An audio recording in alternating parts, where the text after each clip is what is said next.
ದುಗ್ಗಮ್ಮನ ಜಾತ್ರೆ ಹಿನ್ನೆಲೆ ನಗರದಲ್ಲಿ ಪೊಲೀಸ್ ಪಥಸಂಚಲನ. ದಾವಣಗೆರೆ ನಗರದ ಶ್ರೀ ದುರ್ಗಾಂಬಿಕಾ ದೇವಿಯ ಅದ್ದೂರಿ ಜಾತ್ರಾ ಮಹೋತ್ಸವದ ಹಿನ್ನೆಲೆಯಲ್ಲಿ ನಗರದಲ್ಲಿ ಕಾನೂನು ಮತ್ತು ಸುವ್ಯವಸ್ಥೆಯನ್ನು ಕಾಪಾಡುವ ಹಾಗೂ ಸಾರ್ವಜನಿಕರಲ್ಲಿ ಸುರಕ್ಷಿತ ಭಾವನೆಯನ್ನು ಮೂಡಿಸುವ ಉದ್ದೇಶದಿಂದ ಸೋಮವಾರ ಪೊಲೀಸ್ ಪಥಸಂಚಲನ ನಡೆಸಲಾಯಿತು. ನೂತನ ಜಿಲ್ಲಾ ಪೊಲೀಸ್ ಅಧೀಕ್ಷಕ ಶೇಖರ್ ಎಚ್ ತೆಕ್ಕಣ್ಣನವರ ನೇತೃತ್ವದಲ್ಲಿ ನಡೆದ ಈ ಪಥಸಂಚಲನವು ನಗರದ ಪ್ರಮುಖ ರಸ್ತೆಗಳಲ್ಲಿ ಸಾಗಿತು. ಯಾವುದೇ ಅಹಿತಕರ ಘಟನೆಗಳು ನಡೆಯದಂತೆ ಮುನ್ನೆಚ್ಚರಿಕೆ ಕ್ರಮ ವಹಿಸಲು ಮತ್ತು ಜನನಿಬಿಡ ಪ್ರದೇಶದಲ್ಲಿ ಭದ್ರತೆಯನ್ನು ಖಚಿತಪಡಿಸಿಕೊಳ್ಳಲು ಈ ಕ್ರಮ ಕೈಗೊಳ್ಳಲಾಗಿದೆ.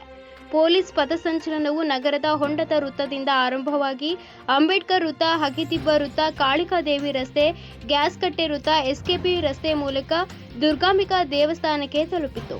ನಂತರ ಅಲ್ಲಿಂದ ನೇರವಾಗಿ ಹೊಂಡದ ವೃತ್ತಕ್ಕೆ ಬಂದು ಮುಕ್ತಾಯಗೊಂಡಿತು.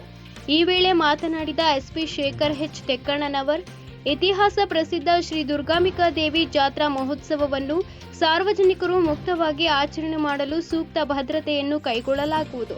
ಇದರ ಭಾಗವಾಗಿ ಇಂದು ಪಥಸಂಚಲನವನ್ನು ಹಮ್ಮಿಕೊಳ್ಳಲಾಗಿದೆ ಎಂದರು.